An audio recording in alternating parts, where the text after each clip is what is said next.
we have social media's highly anticipated weekly nighttime show, Diversity, with Miss Obeary Marie. Get ready to laugh, get ready to cry, get ready to have those hard conversations with Miss Aubrey tonight, streaming live on all social media platforms. Let's go.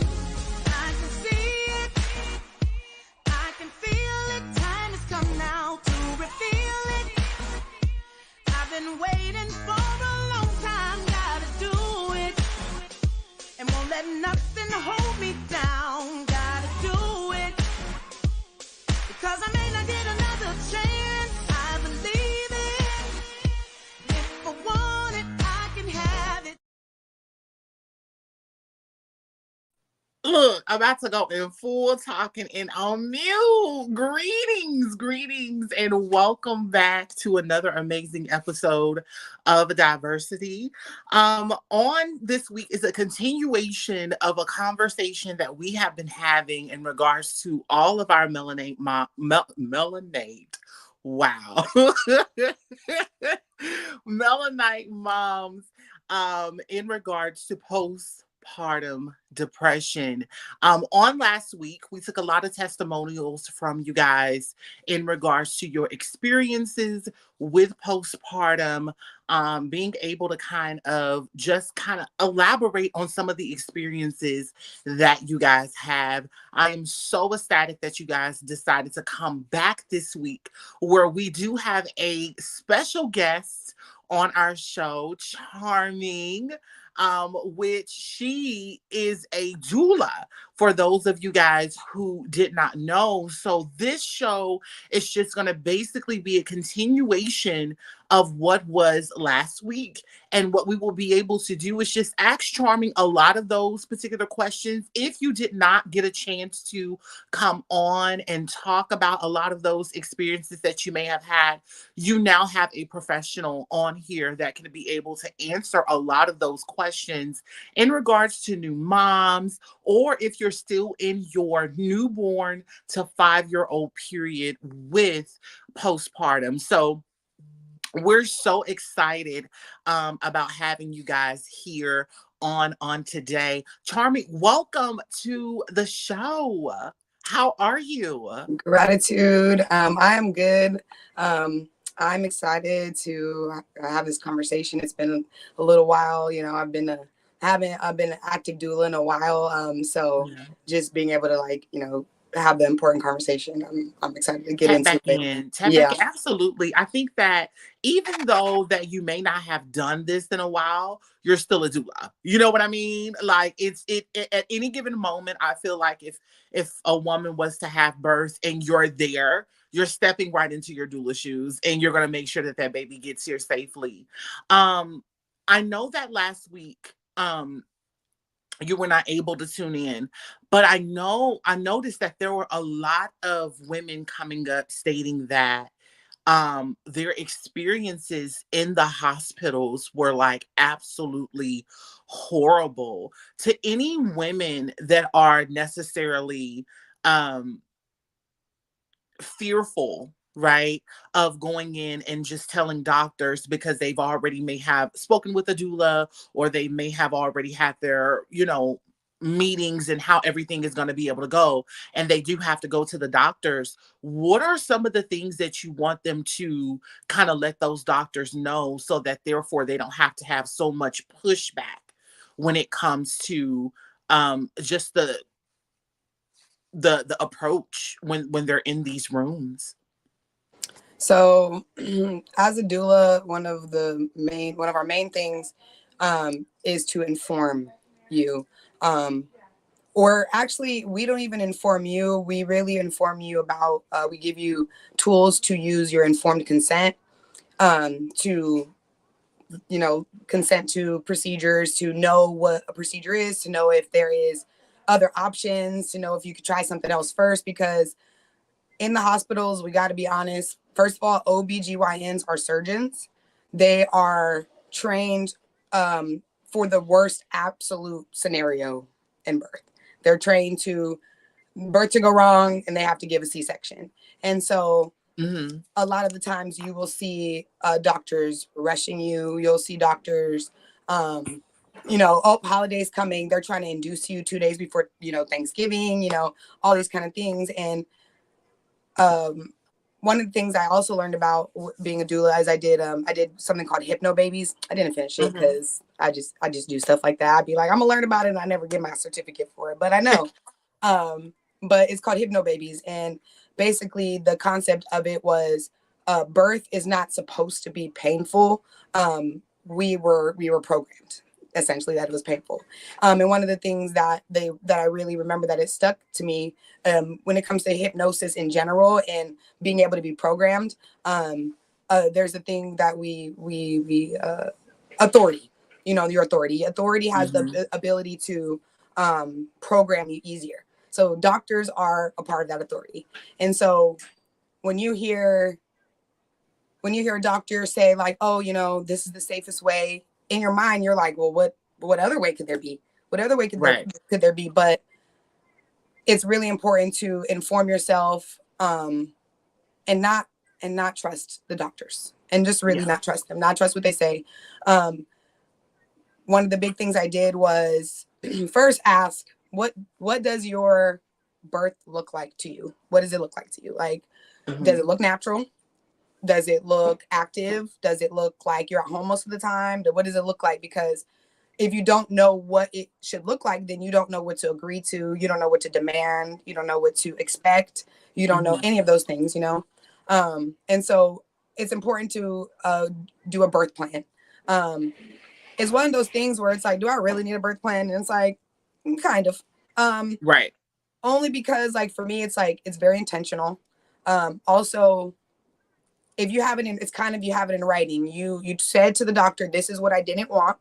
This is under the circumstances. So if anything were to happen, it's kind of a form of writing. But when it comes to like getting like pain medications, or even how long you're at the hospital, it's just really important for you to know your rights and know what's available. So I don't know, like. No, absolutely. So I definitely understand exactly them being able to plan this out, having a birth plan. Now, within having that birth plan, if they are getting, because we had a story to where an individual, she did have a doula herself, and those doctors literally tried to push back on her and tried to call the authorities to get her arrested because of some of the things. No. That was another story. But I think that more so of it, she had a doula, and she wanted to necessarily only do what she had did in her birth plan. I think that's what that was. The other one is something totally different. And she said that she was in a hick, like a hickey town where you have like a lot of genomes, predominantly, not really too many of Melanites. And at that hospital, they just were very, we're gonna do this, we're not worried about that, you know, type of situation. Like, what do you tell mothers that have those same type of instances as well? Well, to avoid it, you can do research on your hospital. You can do research on your doctor. That is really for me, that's really where you have to go, because as a doula, I am your support system. I cannot speak for you. Right. So you have to be able to say your rights, know your rights. So for me, like, I never really knew what to do in those situations. I never really occurred myself, that being the case. I know that happens. And it's one of those things where that's kind of why you have to really go deep into the research of the hospital you're going to be at, the state laws, and not necessarily the laws, but even like how do you say it? The unspoken laws, you know, the unspoken laws of the hospital. You know, you can go into groups on Facebook, and people will say, this hospital treats me like this, don't go there. There's plenty of people. And so, you know, I don't necessarily know how to say what to do to get into that when you get in that situation, because it's a very sticky situation, and the only thing you can do is really know your rights. The same as if you were to get into an altercation with a cop, you know, what can you really do if you are not informed? Okay. You know? No. Fair enough. I absolutely, I get that.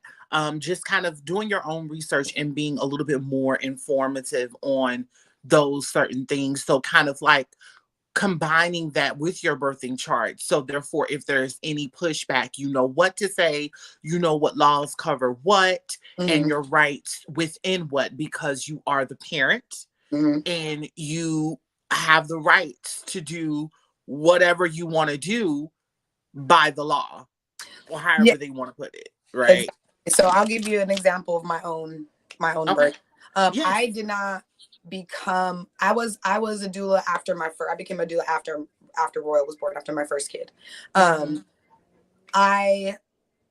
It's funny because like when you think back at who you like used to be, you're like, how did I not know any of this shit? Like, what was going through my brain? Like, I had no idea about any of that. Even being like a natural person, even being a natural person, even being, you know, all these things, I still was not fully informed about the birthing process and what that could look like. So I go into labor. I know like some positions, moving positions, yada yada yada. I'm home for a few hours. I'm like, okay, it's bad. Let's go. They sent me back home. Then we're going to skip over it. The most important thing you really need to know as well is what labor looks like and the stages of labor. So we could go into that later because a lot of women make the mistake of going to the hospital early. And now the doctor's trying to get you out of that beach, and now they want to give you a C-section. Or now they're doing interventions, which in the birth world, the birth work world, the law is interventions cause more interventions. So I want to stop right there because you said something that is so important. And I think that a lot of women are like, really? Because I'm like that too. You know, the first time that your water breaks and the first contraction that you feel, it's let's go to the emergency room because I'm about to have the baby. But then you suspect and you find yourself, well, they're saying I need to come back when I'm 7 centimeters dilated, or when I'm 6, or they're wanting to put me on pain medication right now. Right. So,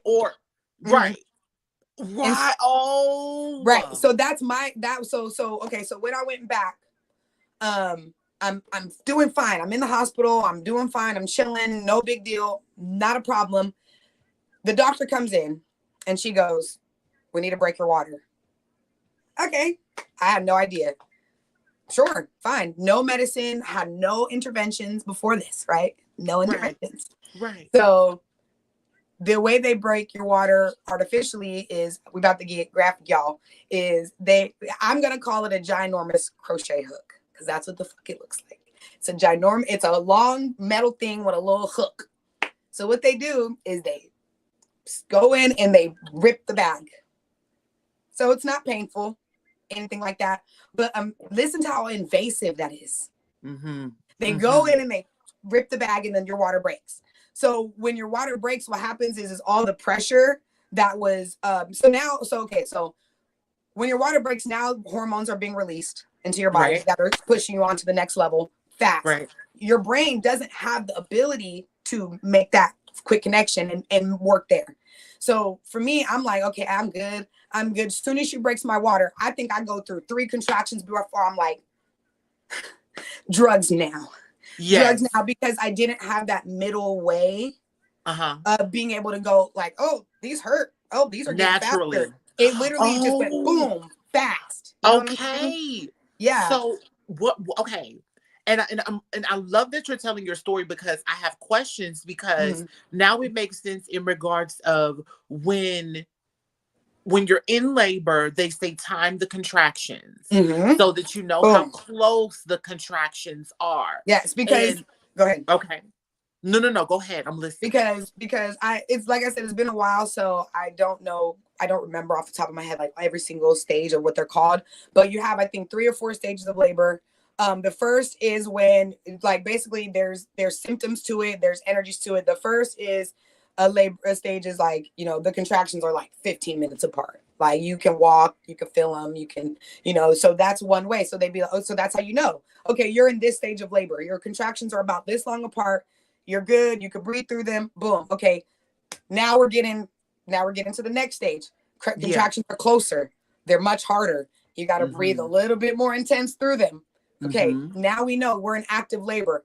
Boom.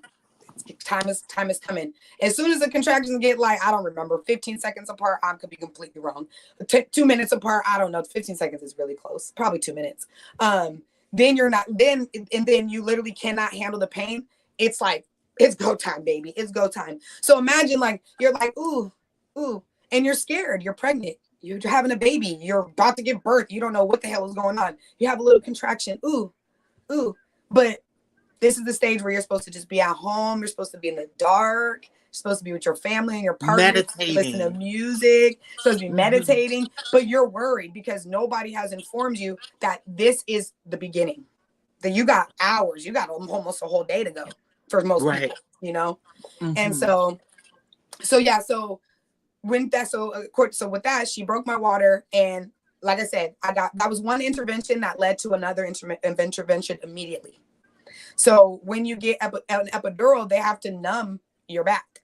They have to numb your whole spine. So, or they have to numb it, and then they go in, you have to bend your back. It is honestly, every procedure in birth is invasive. And that is the problem with unnatural birth. People think, oh, natural birth, things can happen. No, natural birth is so just uninvasive that your stress levels are down. Things have a less chance to happen because your stress levels are down. You're at home. Your adrenaline is not rising. Your cortisol is not rising. You know, you have dopamine, you have serotonin, you have all these things flowing around you because you are at home and you're not stressed. So I got the epidural. Actually, wow, I just remembered. Before that, you want to know what they gave me? What? They gave me fentanyl. No. Yes, they give pregnant women fentanyl. They gave me fentanyl while I was pregnant. Shut your mouth.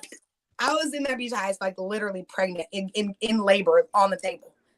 I remember that. I forgot. They gave me fentanyl so that I could sleep. That's what it was. So that the pain would go down. So because did that not harm the baby at all? I mean, I don't know. When you look at children, you be like, I don't know what thing it was. Right. But you know, luckily there was no big, you know, there's no allergic reactions. There was no, I don't know what could happen from that, you know. Yeah. But so that's what that was. That was basically a temporary solution so that I could sleep. So that's one intervention. Then they gave me broke my water, then the epidural. So then I go through labor. And then I end up getting degenerative disc disease. What happens if you ask women that have epidurals, their spines start hurting. So my disc, I have a disc in there that is basically degenerating from where they put the epidural. The whole point is one intervention can lead to the next. So the best bet for you, it's very important to just know what your options are, because you can say, I don't want that. What are the risks? What are the risks? If is my baby going to die if we don't do that? Wow. You know? So, yeah.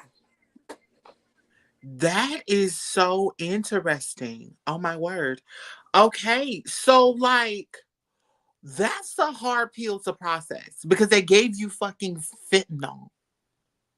That is now the number one killer of youth and people. You know what I'm saying? Like, how was this powerful drug that is used for women that are pregnant to handle pain and to sleep? How is it now being used as a street drug that is now of the masses, what people consume to get high? That's deep. It's absolutely mind-blowing. Yeah, morphine, it's funny. They'd be like, oh, the police are here because you got THC in your system, but here's this fucking fentanyl for you. What? We've got to do a THC check every month because you had a little bit of THC when you came in at 6 weeks pregnant. Yeah, of course I did. I didn't know I was pregnant. Of course I had THC in my system. Now we got to do a THC check on you every month. But here's all this drastic amount of shit that we got to do to make sure the baby is healthy. When in reality, they're just making fucking money. All the procedures are is a check. That's all. It's additional. You're like a lab rat, professional lab rat. You are a motherfucking lab rat. Period. Yes. Oh, here's another thing. So we're gonna talk about postpartum depression, postpartum health. Here's another story that I have for myself that really ties into just what it looks like after you give birth, after you make choices, after your baby's born, after you have to deal with the choices you made. Mm-hmm. So many things. So I have one major regret, and I have one that is less. But when they're born, you have to get the vitamin K shot. You do not have to get the vitamin K shot. They want you to get the vitamin K shot. You don't have to. What is the vitamin K shot? Like, let people know, new moms that may be expecting, what is this? Basically, it's a shot they give, I think, at the bottom of the foot. It's not a vaccine, but it's what they give at the bottom of the foot. And basically what they say is that babies are not born with enough vitamin K to do whatever, which, come on. I don't believe that. But now I have a question, because isn't the pregnant woman the most healthiest in regards to being able to, especially when we say melanite, of course, we're the healthiest out of the beings, but with her carrying this baby, isn't her body the healthiest to make sure that her vessel and this unborn vessel is growing correctly within this 9-month period? The body is a machine, and when you're pregnant, you're just become a super machine. So yes, the body is capable of. The body is literally meant to survive. So that is why they have to kill us at every different direction, because with everything that they try to get us with, our body figures out how to survive. So pregnancy becomes even more supernatural survival, because now there's another, I'm eating for two. That's a real thing. That is a real thing. Yeah. Like, it's not a fake thing. It's my body is telling me that I have to eat because I'm literally eating for two people. And it's not that it's a whole person, but I am growing a person. Therefore, it requires the amount of nutrition and nourishment that a human person requires, you know? Of course. Yeah. It's crazy. Yeah, exactly. Like, it's honestly, you know, and even when you have like cravings, your body is telling you it's lacking something. Like, your body's a computer. Like, it can tell you what to do, especially when you're pregnant, especially when you don't have outside voices telling you, oh, this and this and this about pregnancy, and oh, this and this and this about pregnancy. It allows you to listen to your inner voice, and you can listen to your intuition, and you have people around you, and you have a doula or a midwife or a partner or whatever around you saying, you know, what do you want? What feels good to you?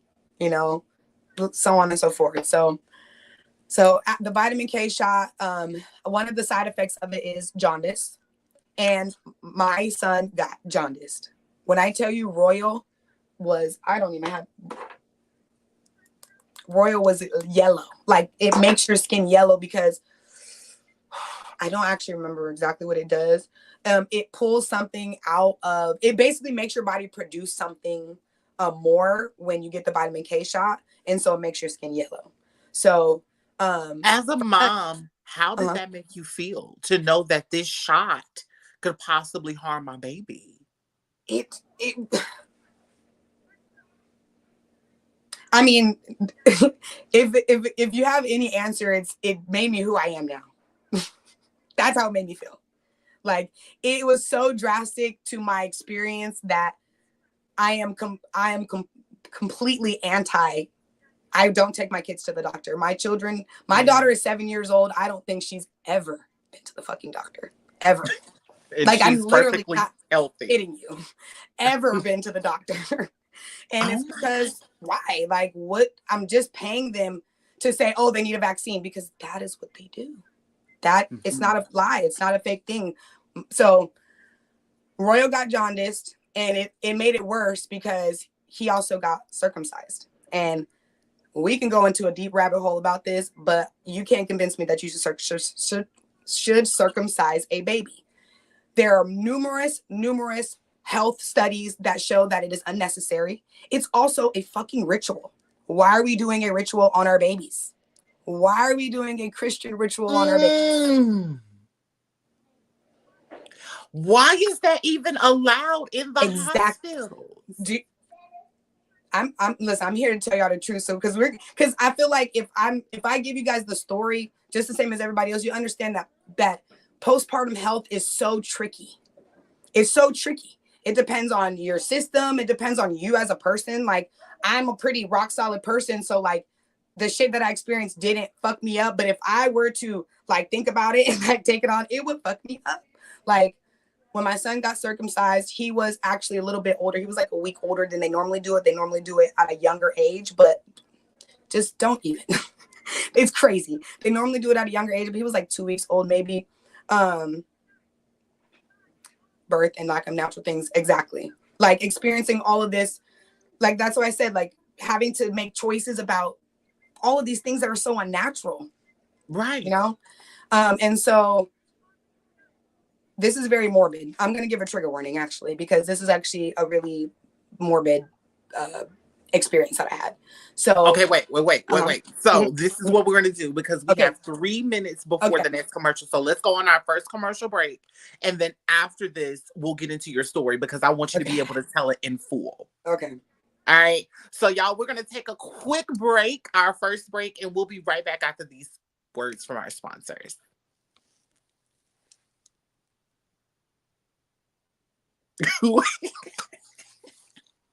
We coming, y'all.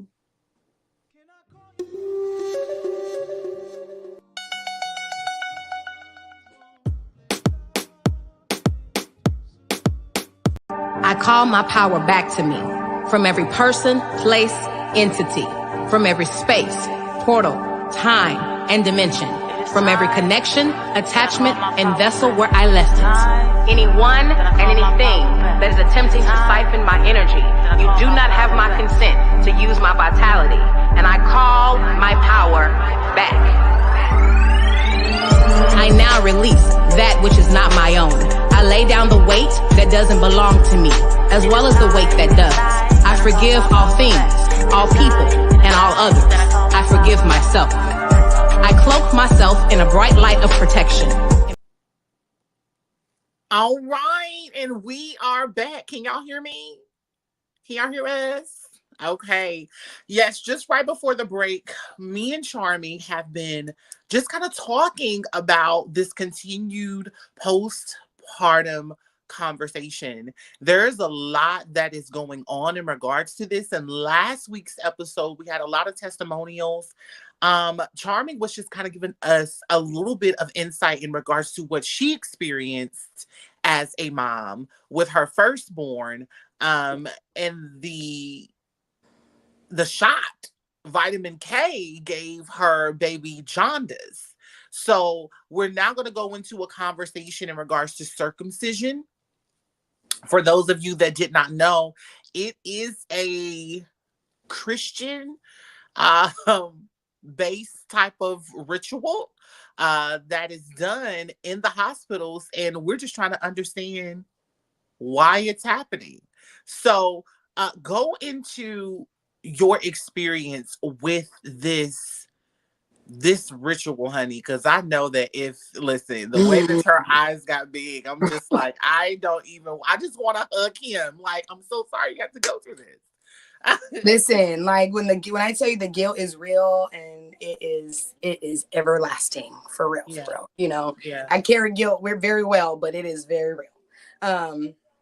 But I also want to say, I feel like we talked about this on Let's Have a Conversation probably a year and a half ago. But did we talk about how they do, I want to say the popes, or they do it in the Catholic Church where they circumcise them and then they like suck the blood off or something. No, I don't. We never I think we. y'all No. in the chat. Let me know if y'all heard about that. Wait, no, this is a lot. Like what? Let me know if I just made something up, because I don't think I did.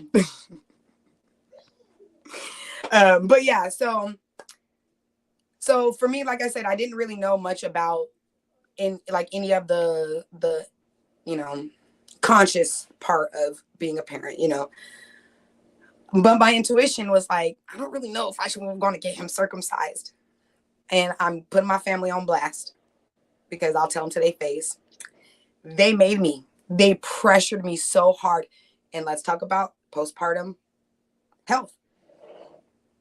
How healthy is it for you to be pressured into a decision from other people, and you are the one that lives with the guilt? What does that create in not only women who and it's an equation. Imagine you have that in experience, and you've made a loss of baby before, and you have guilt upon that, and you have the guilt upon this, and you have all these things, and now you don't feel adequate to take care of a child. Now you've lost interest, right? It's so complex. It's not just, oh, you have a baby, so this. It's literally the most complex experience a human can have, besides, I don't know, dying, being born probably, but that goes into that, it's an absolute such complex experience. So now to go in even more, so the mental health aspect of it, when I took him to the doctor, they have this fucking plastic bed. It's like this big, because it's a newborn baby little thing, and it has a cutout of like a divot indent of a body shape. Mm-hmm. They made me, and I guess they normally have the nurses do it. Mm-hmm. They made me strap my crying baby down. My crying baby down. They strapped the baby, and they put Velcro over their arms and Velcro over their legs. And I was like, I'm getting the fuck back here. I gotta leave. Why are you? Keeping myself together. Imagine the guilt that comes with that. First of all, I didn't even want to do this. Second of all, they made me do that. Third of all, my baby's crying. Babies don't ever get laid down straight. Babies have been curled up in the womb for months. Their natural body position is to be curled up. Oh, literally, like their spine is to be curled, their body. That's why babies sleep in little bundles and balls, and that's why you can swaddle them tight in blankets and wrap them, because that's their natural position. So it's just, there's so many things that happen behind the scenes that nobody knows about. Why are you sad? Why do you don't love your baby? Well, maybe because I don't love myself, because other people don't love me enough to give me a fucking break. That's just a simplified version of that. So my experience with Naya, completely different, but also just as traumatizing. And the difference is you have to know yourself. It's so important to know yourself. I am so mind blown. They strapped this baby to They strapped my baby down like he was in a motherfucking asylum. I would have just lost it. And I don't know how they do it everywhere else, but that is what I experienced. And I don't know. You could Google it. You could Google like little circumcision bed. And it's a little bed with a little baby in it. And it's very fucking, it's Black Mirror morbid. That is so, like, when you think about this, could you imagine a beautiful being coming from you being strapped to a table where they're going to potentially cause additional harm to my baby? Oh, yeah. And I brought is fighting in there. Yeah, I know, right? And when I tell you, like, that's why I said, like if I, in another universe, all my family is getting smoked. In another dimension, I'm not holding it back. Would you say all of them? Everybody's getting it, okay? Everybody who told me, oh, it would be fine. You're getting the smoke for me based off of this. Anyways, and so when we talk about postpartum depression and health, nobody can really question, why are you like this?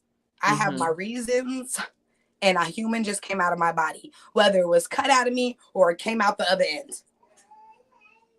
My body is going through drastic changes, creating things, and the difference is you have to, that's why when you talk about birth, like back in the day, you have like a small village of women that were basically assigned to take care of that. And that's because they were intuitive.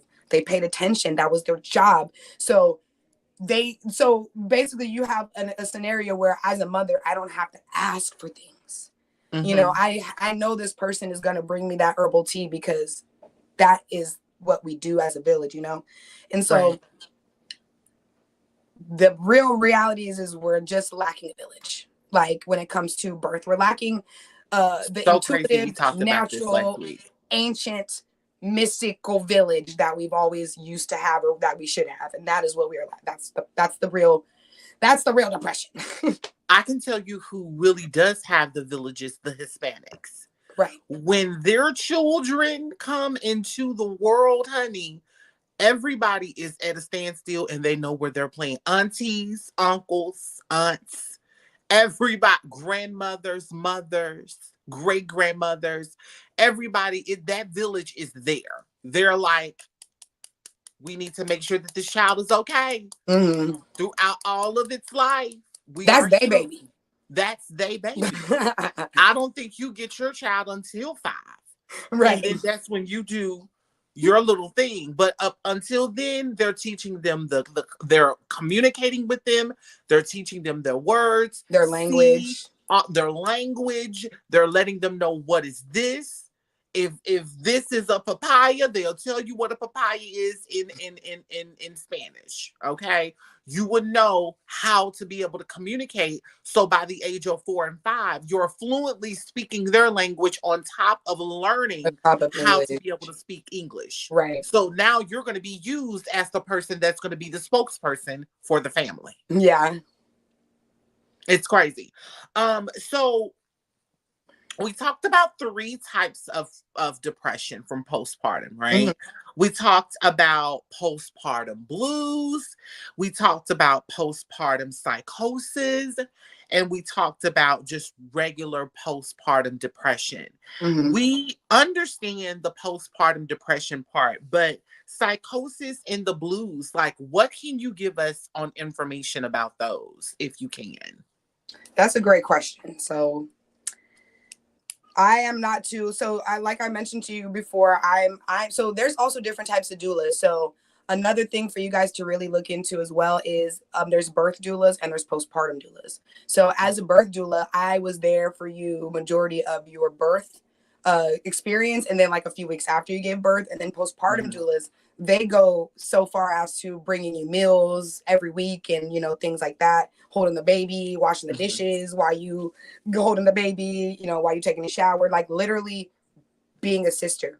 So psychosis is interesting to me because did you like look up like any, I'm going to look it up, but did you find any like symptoms like what that, like, you know what I mean? No, because I didn't want to go down the rabbit hole too deeply in that, because I was like, the biggest thing for me is the act of the postpartum depression, because within that I looked at 10 common things and I'm like, these things here are seeming to be the most common with a lot of women that indicate that they have it. So I didn't go down the rabbit hole. I just wanted to know, I know that there were 3 and I wanted to kind of just, you know, talk about them and see exactly, you know, what that could possibly kind of look like. But as far as the one that we have predominantly just talked about and focus would just be the depression. Okay, so I just kind of did a quick little search, and I was wondering like what would be the reason why it would go as so far as to become a psychosis. Yeah. And it makes sense. It says the rate is much higher among women with an established diagnosis of bipolar disorder before pregnancy. So I don't know. I guess my question for postpartum psychosis is if, you know, it's high in women who are bipolar or probably have other mental illnesses, are there any precautions doctors take? Do they kind of treat them in the same manner, including the medicines that they give them? Because I really feel like these medicines, these procedures would definitely probably exacerbate somebody with a mental illness that is that, you know, drastic. And so I don't, these are hard questions for me because it's okay, but I'm just being honest with you, you know, because I haven't really thought about postpartum psychosis, but my question is always, you know, the same, like what causes it? How is it treated? You know, do they treat it as if it's a regular psychosis? You know, because they say that, I seen that, but the fact that you're even saying that it is for women of that have bipolar, you know, situations and thoughts, it just brings it into a deeper situation now, because it's like you said, are you closely monitoring these women? Right. That have bipolar, schizophrenia types of, you know what I'm saying, thoughts. Like, right. Are you you informing them? Are you giving them resources on what could happen? You know, like, I don't know, like, I'm wondering. So it also says that, like, I think it's like 1 in 1,000 or 1 in 2,000, 1 in 1,000 experience postpartum psychosis. But if you think about it, that's really not a drastic ratio. Like, that's still a lot of people. Like, like there's what, 10,000, you know, to 20,000, 30,000 people in a city. That's a big amount of people who are experiencing this, you know? Should they not even have children? You know what I mean? Right. And I don't know, that's tricky, but I remember being a kid and being like, people need to get tested before they have children. I don't know. I guess that's the thing when it comes to informed consent, letting them know you know, and that's the thing is it's so hard to say like, oh, we got to do this because doctors don't give a fuck. So imagine you're a Black woman or you're Melanite and you're bipolar and you have a high chance of experiencing postpartum psychosis. Right. How are they going to tell you that information? How are they going to deliver that to you? Is it going to be something where now you're freaking out and now you're making everything worse in your pregnancy because you're having these high strenuous emotions? Or is it going to be, or, you know, we don't have this cross training. Like, I guess a midwife would be more gratitude. I guess a midwife would be more, you know, that person who offers that to you, because midwives are more trained in the natural aspect of it. But once you get into the postpartum psychosis, they're going to send you to a doctor. They're going to send you because that's out of their scope of knowledge. You know? Exactly. Yeah. No. I 100% get that. Now, in regards to just basically postpartum depression, we talked about 10 of these things, but I'll run through the list again. 10 common things of postpartum depression: loss of interest, guilt, crying, fatigue, irritability,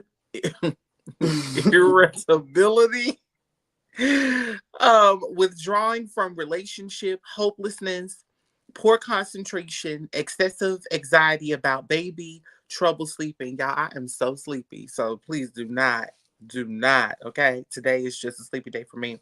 So those are 10 common things that are with postpartum. Like, can you attest to any of these things that you know for sure that you may have felt? Absolutely. Like, you know, I didn't have like loss of interest. I definitely had guilt with Royal. It's kind of funny because I developed anxiety after I had Royal. So I developed anxiety. I literally developed it. I remember being like, I don't understand what anxiety even is. And then being like, why do I get pictures in my head that I literally have never been thinking of before. And it's so scary, you know, like, and so I, you know, anxiety I didn't really have that with him, but I definitely with Royal, I don't believe that I probably have the blues, but I feel like when you go through, you know, after pregnancy, I feel like, you know, if things are normal, you're going to have the blues, you know, like you're going through a high drastic emotional changes, you know, chemicals are going in and out of your body. But for Naya, I'm not the type to be like, yeah, I had depression. So I don't know. So did you kind of just thug it out on your end? Yeah, and with Naya, so like I said, with Naya, to keep my story short with Naya, I had what's called HG with her, hyperemesis gravidarum. And it basically is morning sickness all day, every day, 9 months throughout the whole pregnancy, not just morning, not just for the first 2 months. And so, like I said, like, that's why it's really important to know yourself. I'm an astrology head, y'all. I'm like, listen, I know my astrology, so I understand why I receive information and process information the way I do. So I'm not like kind of confused. Right. I'm like, you know, I'm not grieving the situation. I'm a highly thoughtful person. So I think about it, and it feels, you know, crazy and all this stuff. But that's why it's really important to know yourself and know what, you know, how your body, you know, receives information and transfers it. Because with Naya, like I said, I was sick for the first 3 months. I literally stayed in bed all day. I literally, and this is a guilt thing, I don't know how Royal was survived. My brother lived with me, so I know that my brother like took care of him. But other than that, I have no concept, no understanding, nothing of how he survived. And that, you know, that kind of just, it causes guilt. Like, I'm like terrified to have another child. Oh my goodness, really? Yes, I am. Have you never heard Kuchita be like, you have a baby finally? I'd be like, no, I don't. No, I don't. No, I don't. Yes. I can recall those moments you're like, nope. Nope. Everybody be like, oh, congrats, Charming. Take it back. Take it back. No, I'm not received. That is so funny because I listen. And hey Toddy. Hey Toddy. You know, the crazy thing about it is just like, I understand why a lot of women are just like, What you say, girl? No, I was sorry I came up here late. No, it's I was okay. I had the headphones in, so I was trying to figure out why I was still hearing it through my phone. Oh, can you hear us through the earphones now? No. So what I wanted to say real quick before I forget, one of the cousins commented that she had a family member who was schizophrenic that went through psychosis with all 6 of her children and lost her children. And I feel like that really touches on the subject of, should these people, like, not these people, that sounds so just terrible, but should we have a conversation around how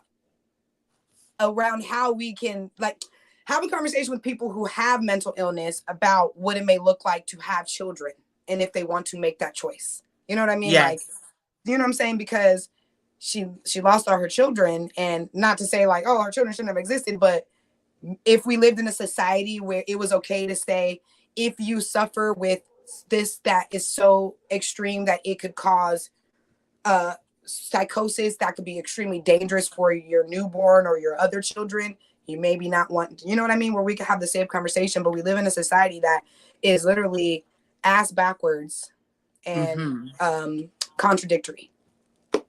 Absolutely. You know? And like that's why I was like, should those type of patients be looking into motherhood? If you know what I'm saying, if this is something that's already happening before the pregnancy, if you're pregnant for 9 months, right, with the type of not communication, but type of medication that they put, girl, I'm telling you, I'm sleeping fun.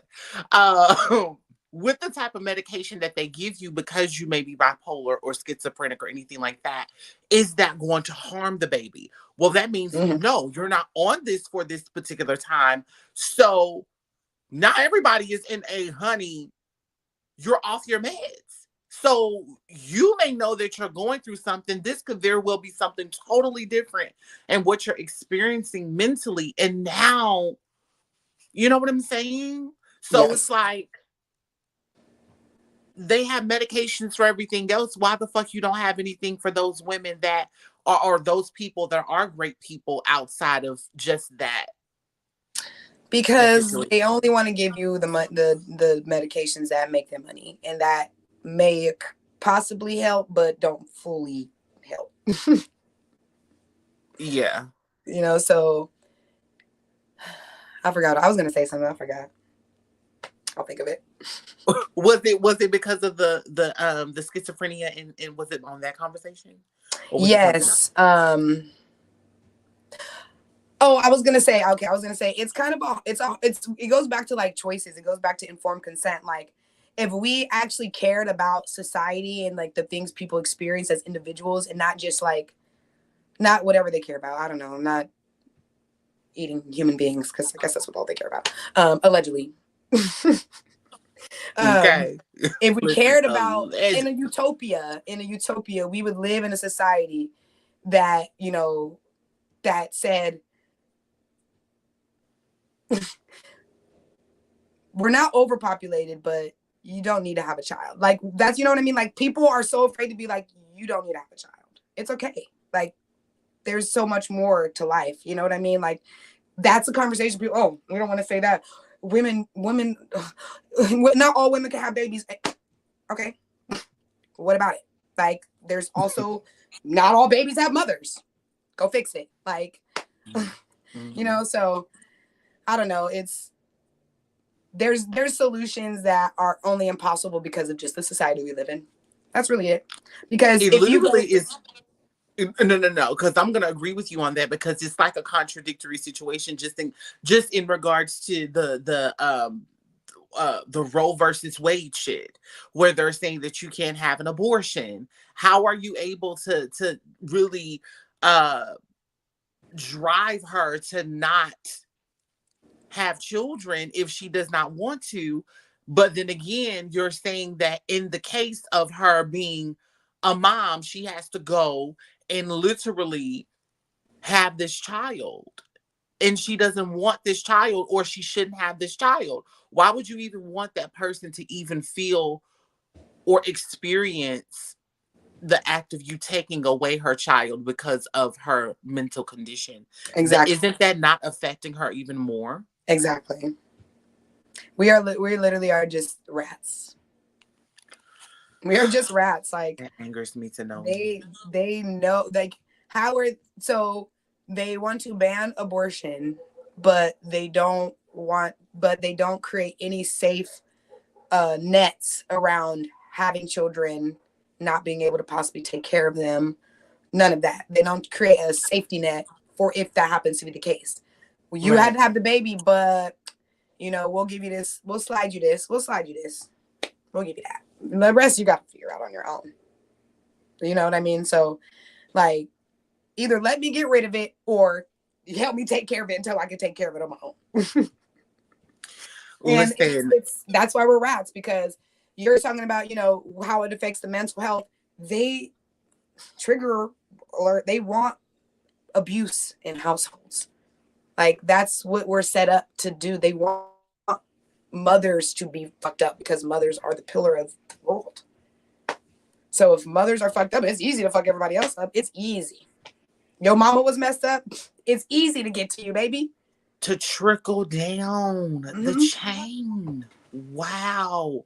And it just only proves Quatita's motherfucking statement. The woman is the alpha. She's the leader.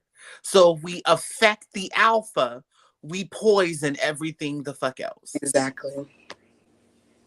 Yeah.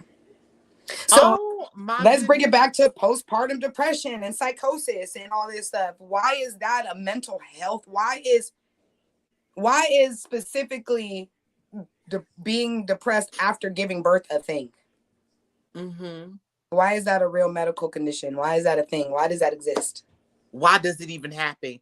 And you know, she said something earlier on the live. She said, and that programming. Now it makes me believe that this is a programming that they really want to affect Melanite women, because it seems as though that a lot of Melanite women are the ones that are dealing with this at an all-time high rate. Yep. You understand what I'm saying? Yep. And you know it's true because like I think I meant to talk to you guys about this, but when I first became a doula, the statistics were Melanite women were more likely to die giving childbirth. I want to say a high percentage, maybe 200%, more likely to die giving childbirth, no matter their class, no matter if they were low class, middle class, rich. And one of the examples is Serena Williams. She literally almost died giving childbirth, and it was the fault of her doctor. Period. There was it was the fault of her doctor. They did not believe or pay attention to her when she said she was experiencing certain things. They dusted her off and she almost died. But even within, okay. And even with that, people still are like, oh, well, Melanite women are so dramatic when they're da-da-da-da-da. Well, how is that even the case? It's not. How can you tell another Melanite woman that may have had a child, she has another one, so she's been through this process before. With her son, she may not have went through all of that. Now with her daughter, she's probably dealing with preeclampsia because y'all induced her too early. So now her blood pressure is up. You understand what I'm saying? Like, you have a lot of additional factors that y'all cause, and then y'all say that it's not the truth. And then when this woman when she passes, we're so sorry about your loss. How is that even possible? How are you sorry when she told you? When she told you. Numerous sometimes what she told you. And then we could even talk about breastfeeding. I'm a very, very big breastfeeding advocate. I'm a big breastfeeding advocate. I believe it should be done minimally 6 months, but go as long as you can. And that's not to say like breastfeeding is the most funnest thing. I've literally did not have very much fun, and it does, it's a tricky thing. But when you look at like the number, so when you think of breastfeeding, do you think of a Black woman? Do you think of a Melanite? Like, what is the image that pops in your head when you hear the word breastfeeding? Truthfully. I would say probably myself, or like, just exactly. Yeah. Okay. So imagine you don't breastfeed. Imagine you don't know anybody around you that breastfeeds. In your head, you see probably a genome, because that is what they show you. That is what is shown everywhere. And so one of the biggest factors in breastfeeding is if the mother knows somebody or has someone in their family that also has breastfed, because you and I don't know if you guys like know much about like breast milk and stuff like that, but it's literally called liquid gold. Like your body has a process that if the baby so first of all, your body is a literal machine. It has a supply and demand process. So when you feed your baby, when you pump, your body is not pushing out all of and listen, y'all take y'all notes, because if you got confusion on breastfeeding, this might answer some questions. So when you pump, your body works as it's like I don't know how to necessarily describe it, but the way it works is when the supply ends, it knows to make more. So if the supply doesn't end, your body calculates it and says, okay, well, we made too much last time, let's make less this time. So imagine the way you breastfeed is you pump. So your body never actually empties it. Now women are tripping. I'm not making any breast milk. I'm going to have to feed my baby formula. So now we created this disconnect between breastfeeding and formula, because first of all, nobody told them they should do that, because they didn't have a lactation. Am I saying that right? Lactation consultant. I said lactation. Wait, hold on. Wait. Before you go started, before you get started, I want to go ahead and we're going to take our second break. Okay. This is at the hour mark. So let's go ahead and take our second break. And then when you come back, girl, we're going to finish this. So we'll hear a word from our sponsors. We'll be right back, y'all.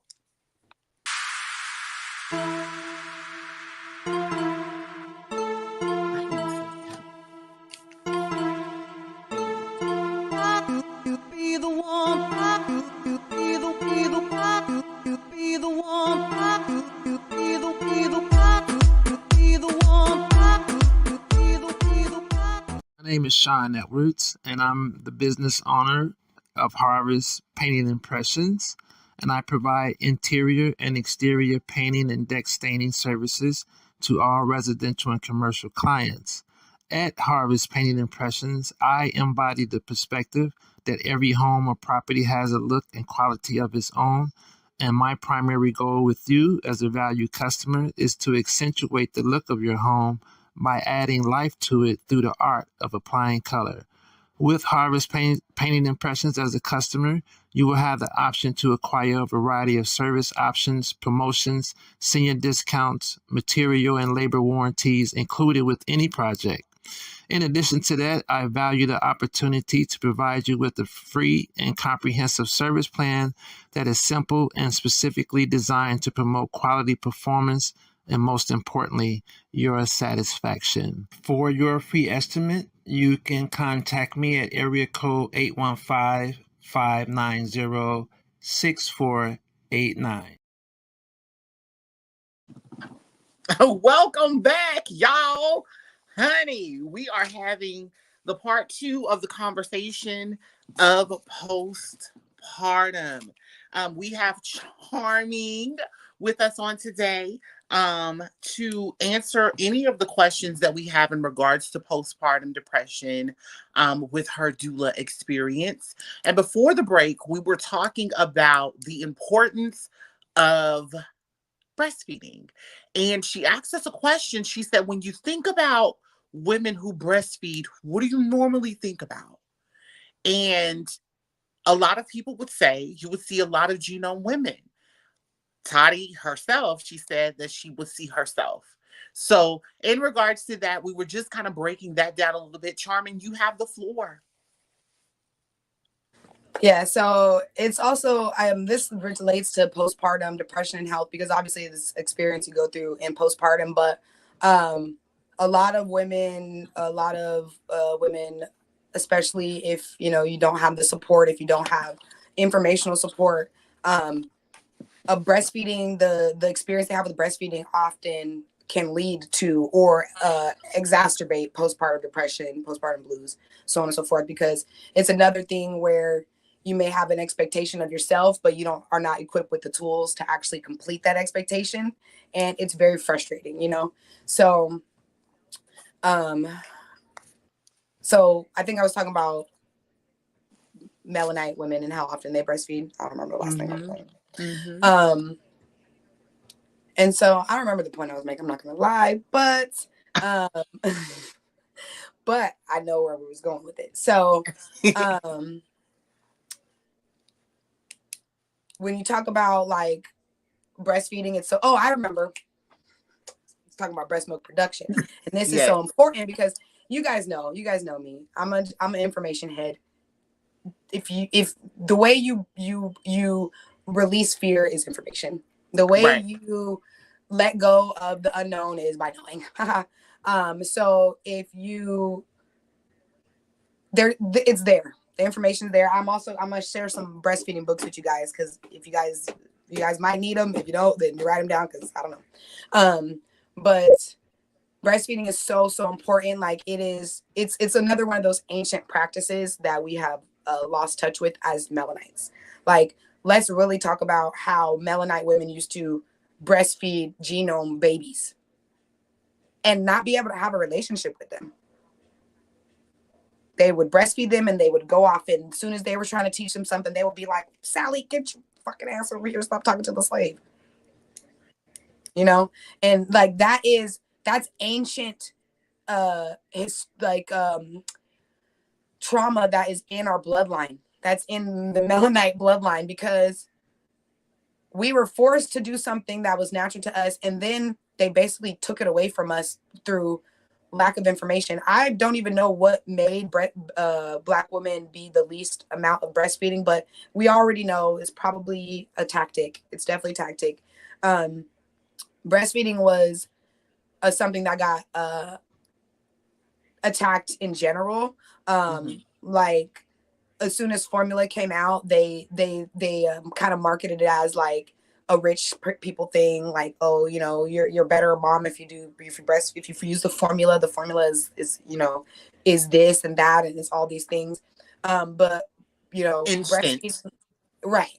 And so it's so drastic that there's actually a thing called baby friendly hospitals, and a baby friendly hospital means they are certified to promote breastfeeding over formula.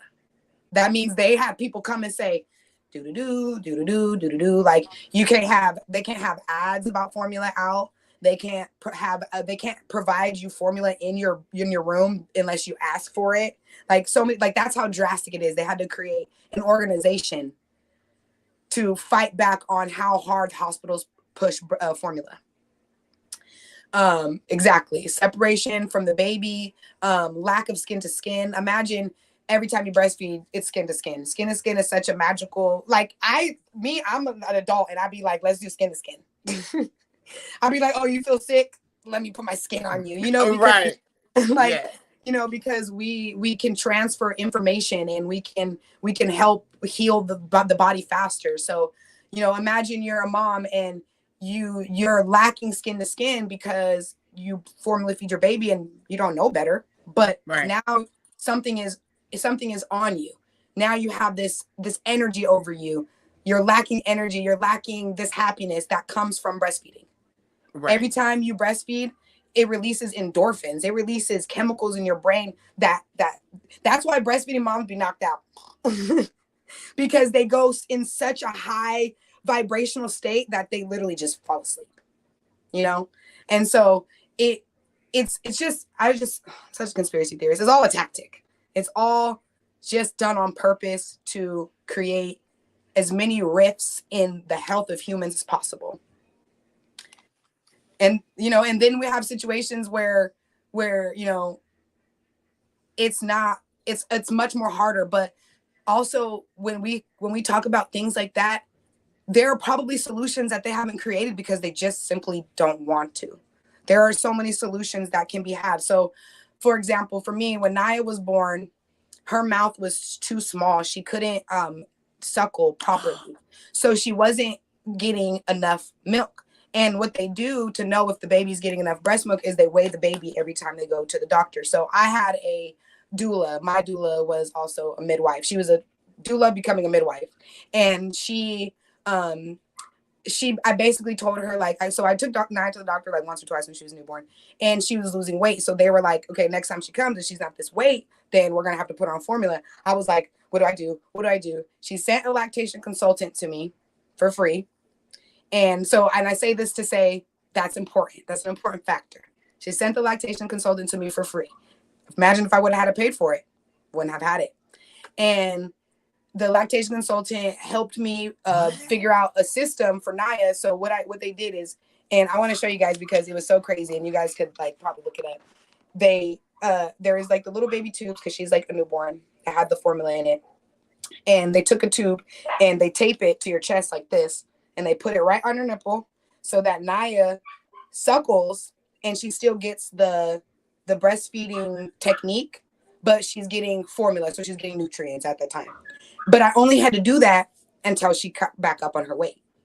So if I would have went to the doctor, they would have said she has to be on formula. Then I probably would have really been depressed. You know? And so it's intervention after intervention. It's all these things. Imagine you're a mom and you want to be super mom. Yeah. And all these things are like, nope, you got to do this. Oh, no, you got to do this. Oh, your baby's sick. Your baby has to stay in the hospital for 7 days and you can't be here. Oh my gosh. Of course I'm going to be depressed. Yeah. Why are you asking me why I'm sad? Yeah. That complete breaking apart mom and child. Listen, I know that we have been waiting to get to this part because we talked about everything that a woman could possibly go through in regards to this postpartum situation. Kind of touched on your testimonials this show. I want to get into the meat and the potatoes of what can the men do to help with moms that are dealing with postpartum depression. It is so imperative that a lot of the men understand that this is not a made up issue. This is not where you sit home, cross your legs, watch football. This is not this time.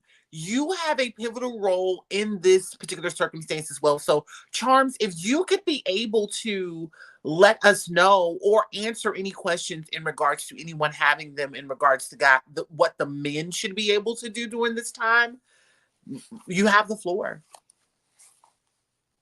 Listen, get it together, straighten up, pull yourself up from the bootstraps. No, I really think that men should be just as informed as women. I think men should be just as informed as the one carrying the child. Yeah. Just as informed. And honestly, like, the culture of men is lazy. Let's just keep it real. The culture of men is lazy. And that's kind of their fault. It's not their fault. It's kind of their fault. And so it's really the men have to be knowing, like, this is some crazy shit that's about to happen. And what could go wrong? And what can I do to prevent it from going wrong? Or what information do I need to know to prevent it from going wrong? Postpartum, there's, like I said, like, we have this notion where it's like, oh, let me hold the baby while you go do the dishes. How about you go do the dishes and I'm gonna sit here and hold the baby? So we have to be conscious of the relationship that the mother and the baby is supposed to have. Like, mother and baby are the most important thing for the first, like, 2 months, 3 months, period. Like, the baby don't know you. The baby don't know your daddy. The baby knows me. And exactly, they need to understand that they need to be just as much as involved, and it's really an ego thing. Like, please come up and say something. Yeah, but, sure. Really be invested and have the energy to take on a majority of carrying them on the back, because so many. I was working on my hair. Some of them was loose. I had to fix it, so I look weird. But never mind. Go ahead, Charmy. So yeah, I'm about to be done, so governors could talk. But basically, like, they have to understand. You have to be fully there, because, like I said, there's so many things that happen behind the scenes that you may not know happens. Like, I was alone at the doctor when the doctor told me I was going to kill my son because I wasn't getting him vaccinated.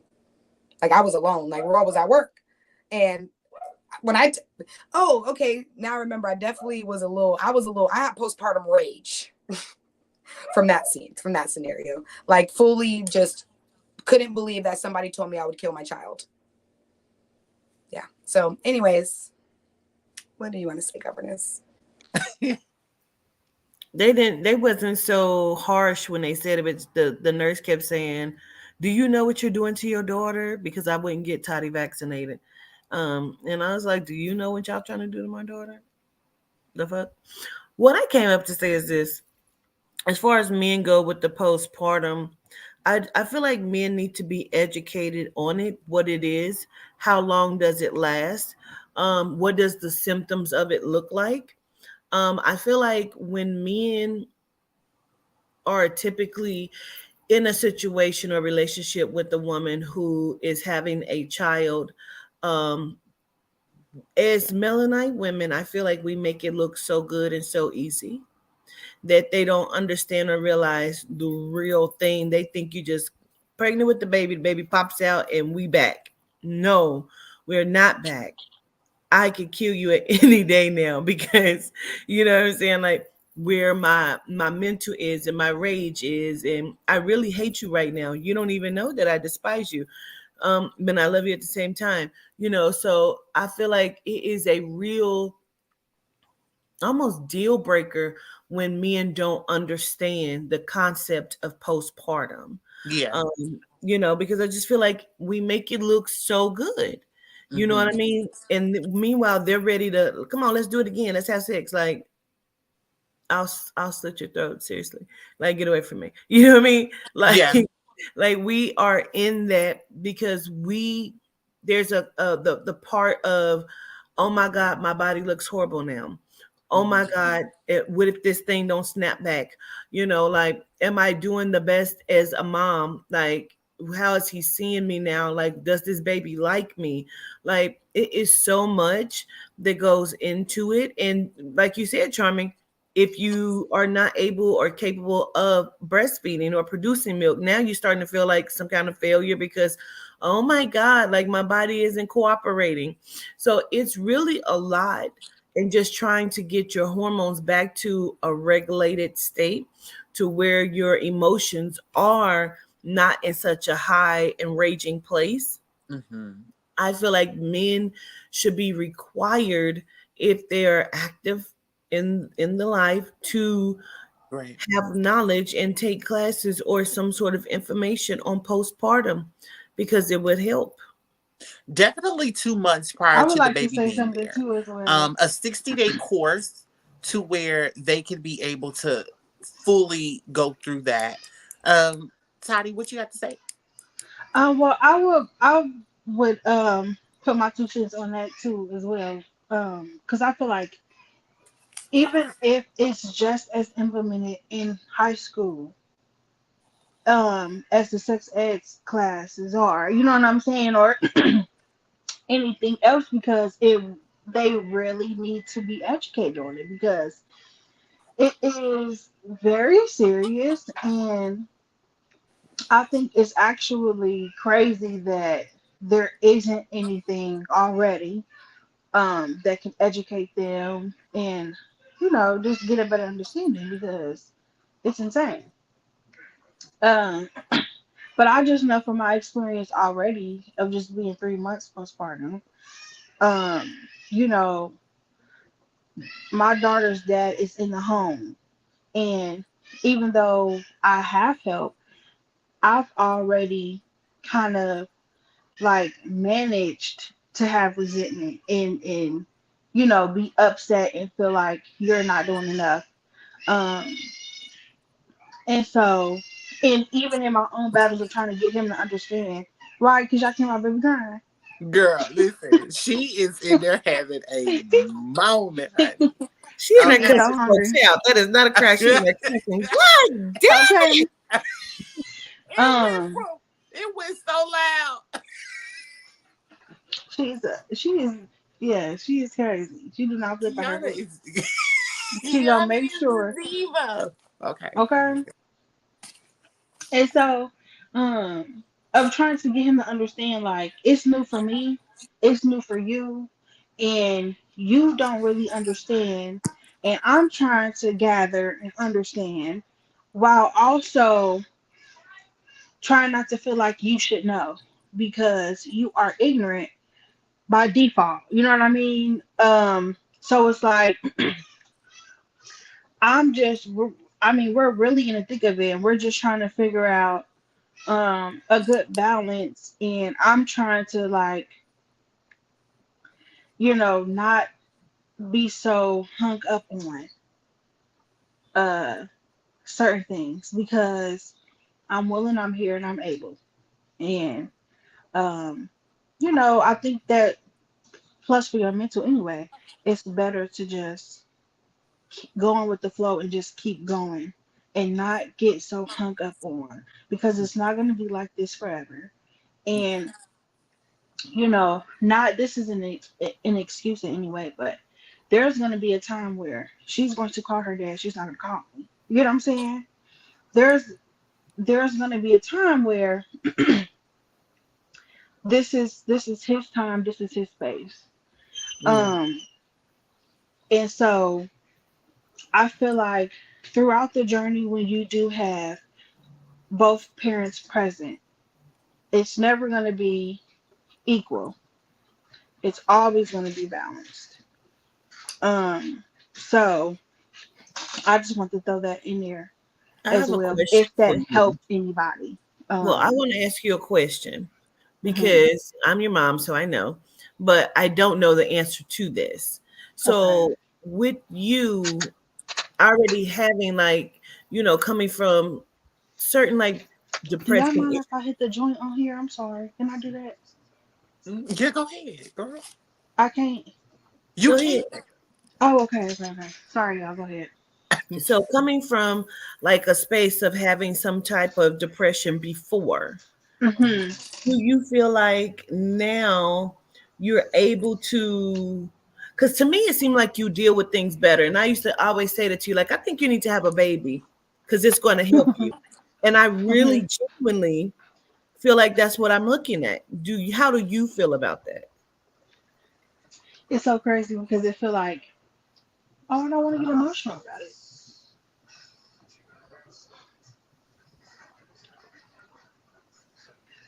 Sorry.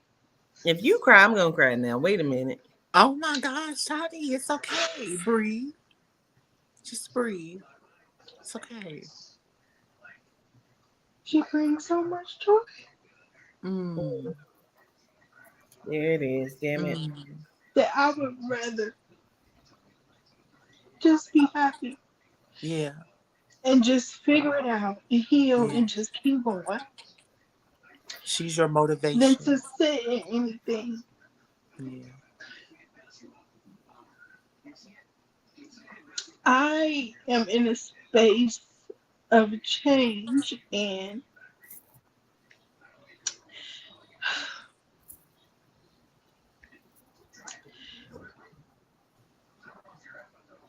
I just I can't hang on to anything that was before.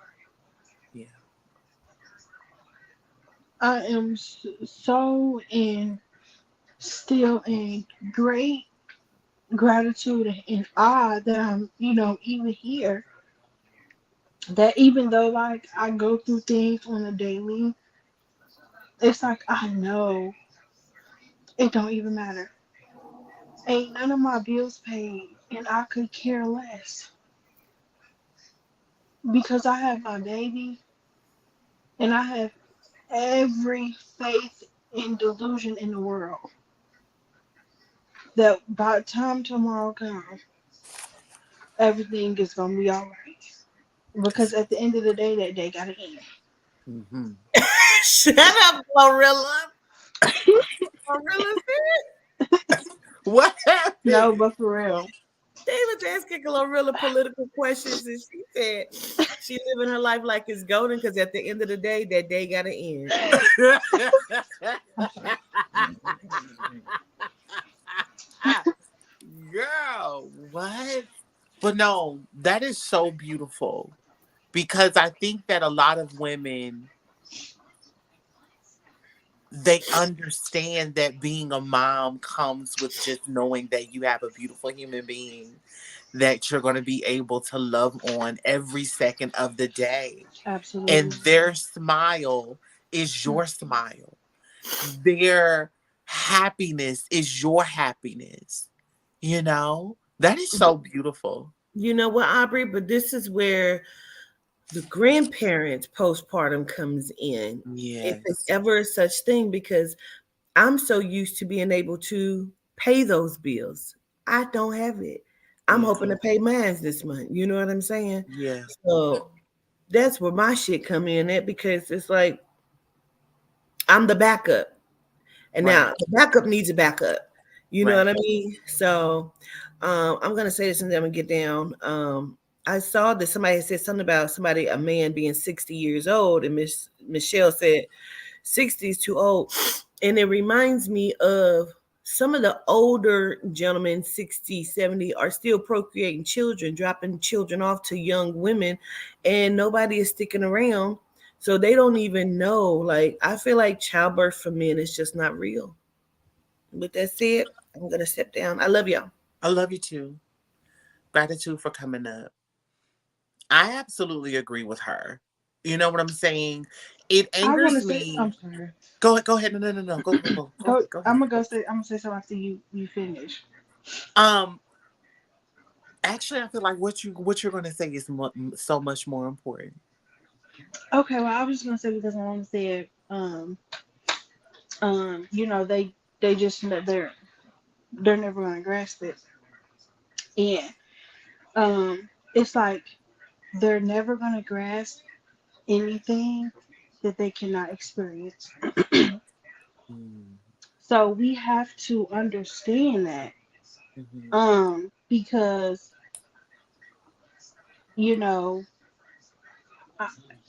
I, I'm trying to find something else to use as an example, but you know, when something traumatic happens to somebody else, we can have empathy, you know, and but we can't necessarily have sympathy because we mhm, cannot relate on that level. mhm. So, as hard as it may sound, we also have to realize that they're always going to be ignorant to some degree. Um, but we have to also, you know, try our best, Yeah, you know, moving forward and do our job to help them understand and educate so that they can get some type of understanding as to how severe, you know, postpartum and giving birth is. Um, and I feel like too that'll give us a little bit of a peace of mind. You know what I'm yeah, saying? Because I feel like sometimes we're so, mm, you know what I mean? And in order for us to like be healthy, we have to always continue to look at the positive and different perspectives and stay in our lane, in our space, mm, and keep it pushing. yeah. Um, so yeah, that's just what I wanted to throw in there. No, that was beautifully said. Um, just in general with that, like I listen, after we come from our last break, honey, I got to pose a question because now you got me thinking. Um, we are going to take our last break. I cannot believe that the last break is already here. Like, where in the hell did the time go? And we'll be right back from a word from our sponsors.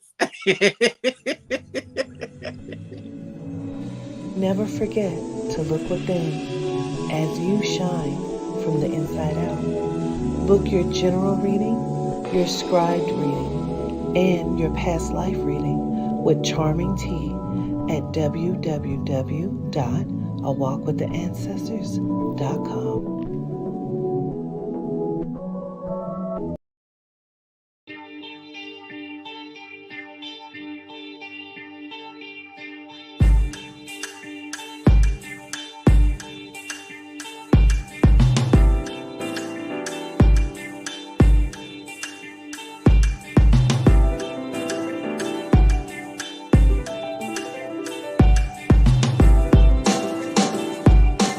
My name is Sean Edwards, and I'm the business owner of Harvest Painting Impressions, and I provide interior and exterior painting and deck staining services to all residential and commercial clients.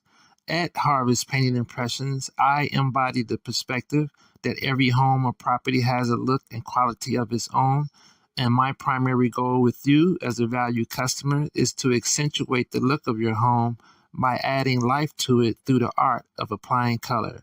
With Painting Impressions as a customer, you will have the option to acquire a variety of service options, promotions, senior discounts, material and labor warranties included with any project.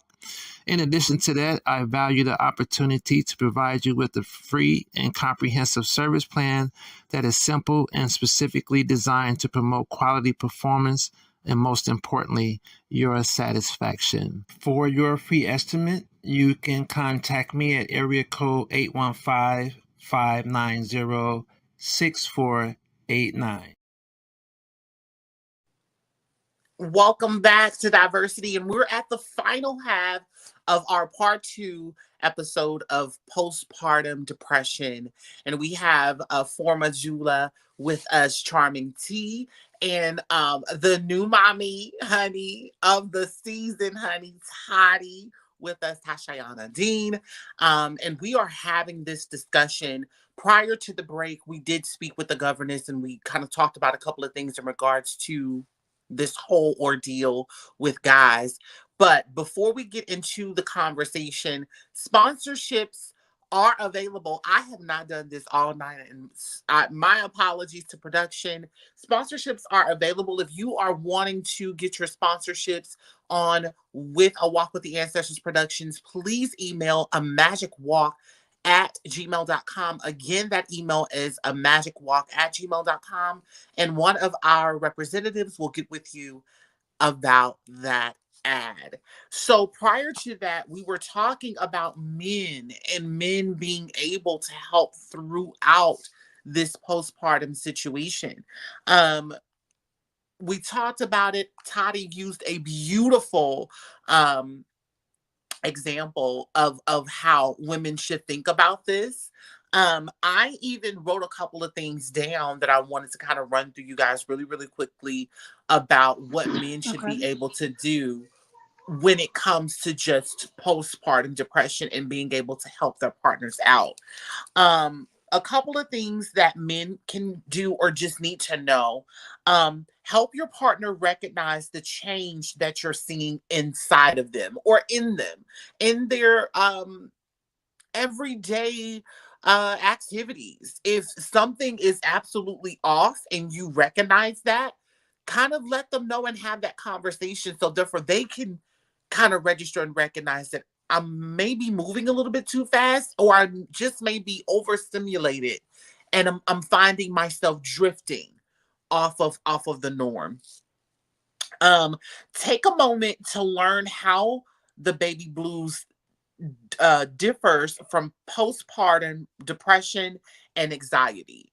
Figure out exactly how you can determine what is really going on. Is it anxiety? Is it the postpartum kicking in? Is it the baby blues? Figuring out, this is homework for you to be able to figure out exactly what you can specifically do to help the mom, because at the end of the day, you are going into this situation a little bit ignorant due to the fact that you're not experiencing this full situation that's happening. Encouraging your partner to talk to a doctor if that person is drifting off. You don't know exactly how you can be able to help. So utilize a doctor as a source for the both of you to come up with different exercises so that you can be able to help that mom with whatever that she needs, right? And then also just offering to help in specific ways, figuring out ways that you can be able to take away some of the stress that the mom has, because we know that, like Charming said, the first 90 days after a birth is the most important because it's solely the mom and the baby in that moment, day in, day out.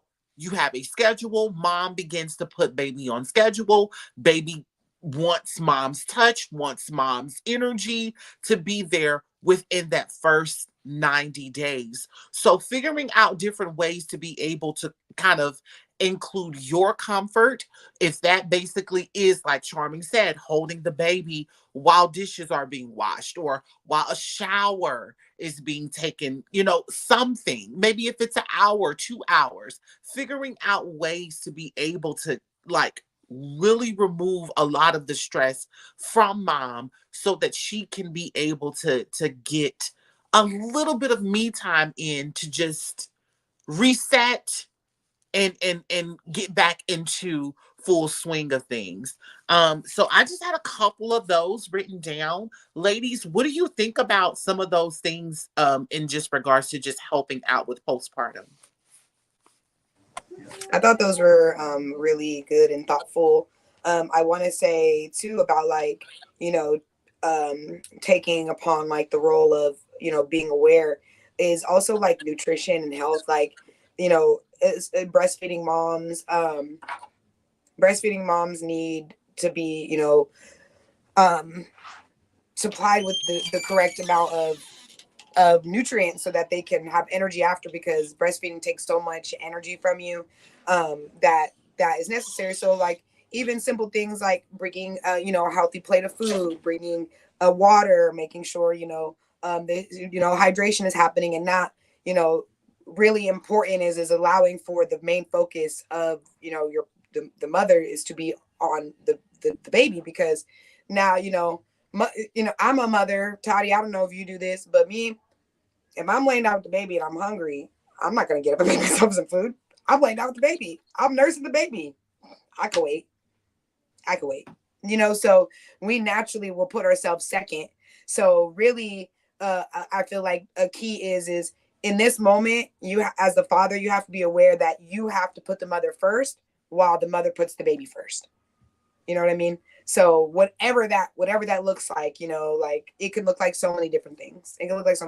So, making sure that their environment is, taken care of, not expecting, men are notorious. It is their horror stories of the way men treat their partners after they've given birth. Horror stories, and, preventing that is just consciousness and awareness, and like all the things you said, looking for signs, definitely being able to talk about it, because I feel like talking about it is a way you kind of like can hear it, Mm-hmm.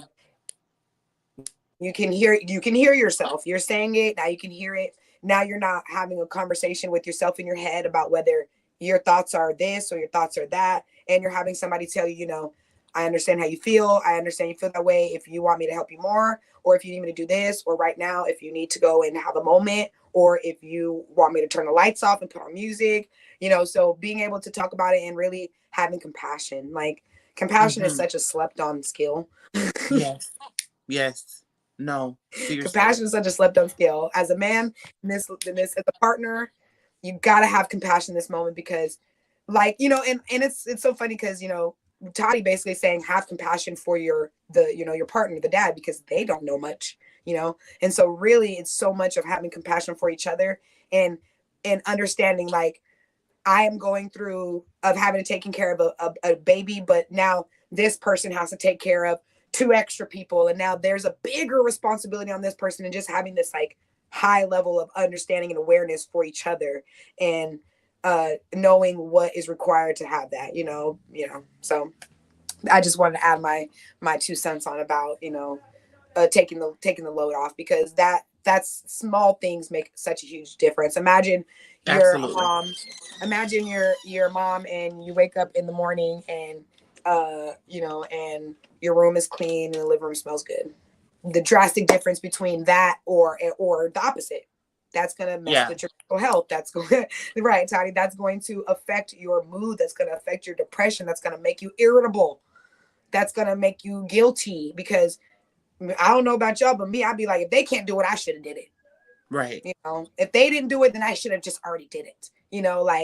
And so now I'm like, well, how come I can't do it? How come I can't get it done? Like, I want to get it done. Now you're pushing yourself, and now you're, it's just creating all this. But really and truly, you don't really have the time to do it, because you're dealing with so much. Exactly. So it's like, it's a forever to-do list inside of your brain, on top of the additional things that's already happening in the now. So I totally understand that from a, like, give it a way. Yeah. No, I think that those resources are definitely available. So guys, if you are watching, and or anyone that may be sitting by their guy right now and you're watching this, please make sure that you are 100% involved in making sure that your woman is being, like, taken care of 100%. I think that a lot of men don't really understand that this is a whole process.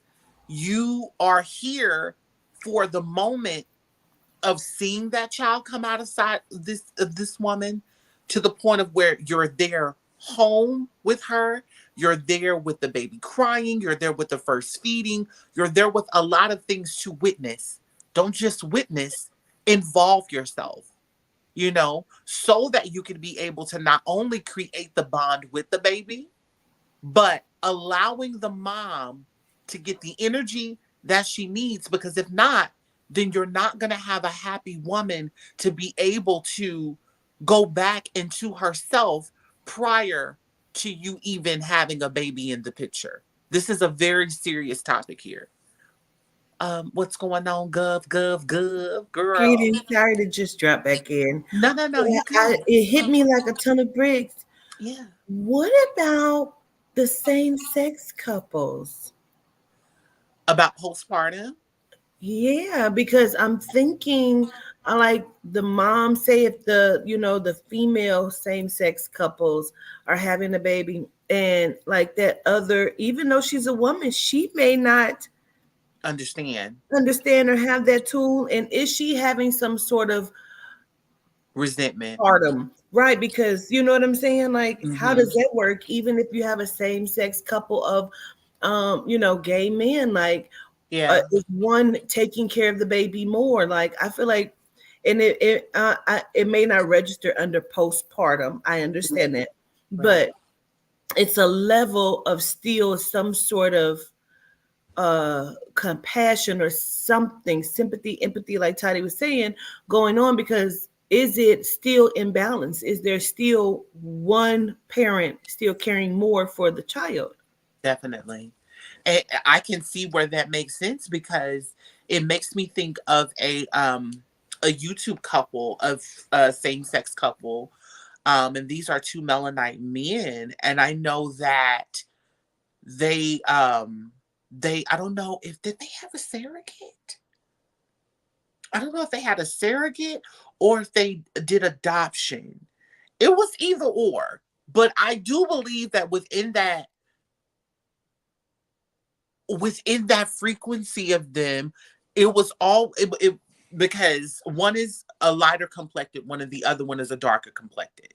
So it was always the darker complected that was handling the kids, as to the lighter complected wasn't really doing as much.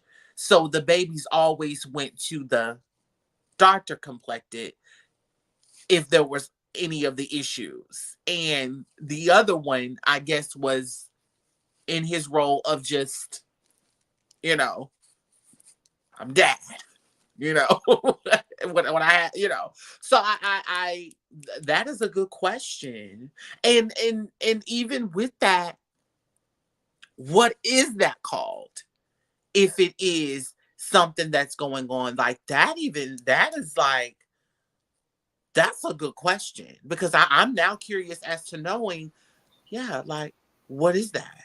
Do you remember, y'all remember the walk with crime I did with the lesbian couple? And it was more of the masculine stud that gave birth to the baby. You- And when the little girl was like 3, she killed herself and the child because of, the breakup that was getting ready to happen. And I'm wondering, was she also suffering with postpartum depression?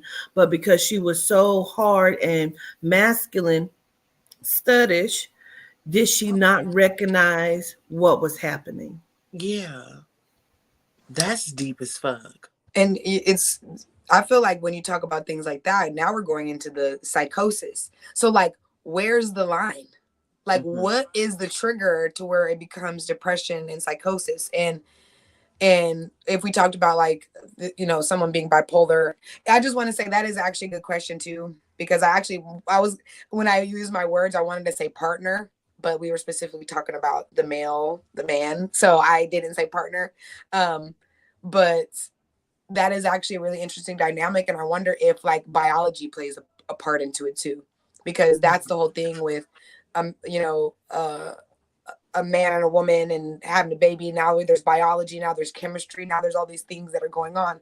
So I'm wondering like how biology even plays a part into it with one of the parents being, I guess you can mix like the DNA from a woman and DNA from two women and make into a child. I don't know. I seen it on TikTok. I don't know. It's kind of interesting, but I don't know. It's a great question. Um, And I guess that also goes into how will they be equipped with tools? Like, who's gonna equip them with tools? How are we going to equip them, and we have never experienced that, you know? So When I where say I am over here thinking, bitch, I right, am over here perplexed. it's I'm definitely like, get the wheels turned, you know? And that would be a great yes, conversation to have with maybe with same-sex couples that have adopted or have I raised know, children, right? that just to see what how it was for them, you know, what was the energy. And so what the other thing I was going to say too is I feel like when it comes to, like, you know, obviously when you have a surrogacy or you have to go to the doctor, those are planned families. So I'm wondering if what's the rate of people who are in same-sex relationships, or I'll say women, or the ones who carry the baby who are in same-sex relationships, what's the rate of in which they have postpartum depression, and is it related to Is it higher? is You it, know? yes, like, is it related to the dynamics of, you know what I mean, like what's the ratio, what's the Yeah. statistics look like, um Exactly.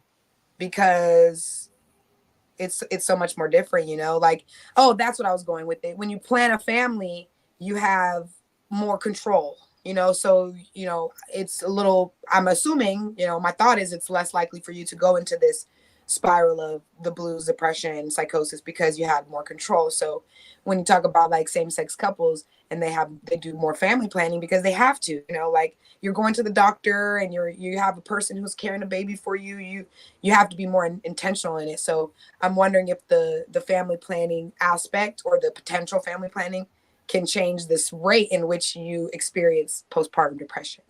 Mm-hmm. I'm really thinking like I'm just wondering now, out of all of like the psychosis and like bipolar, the unaliving of themselves and going through specific things, as my one of my sisters did. As you know, my sister was found hanging in the woods.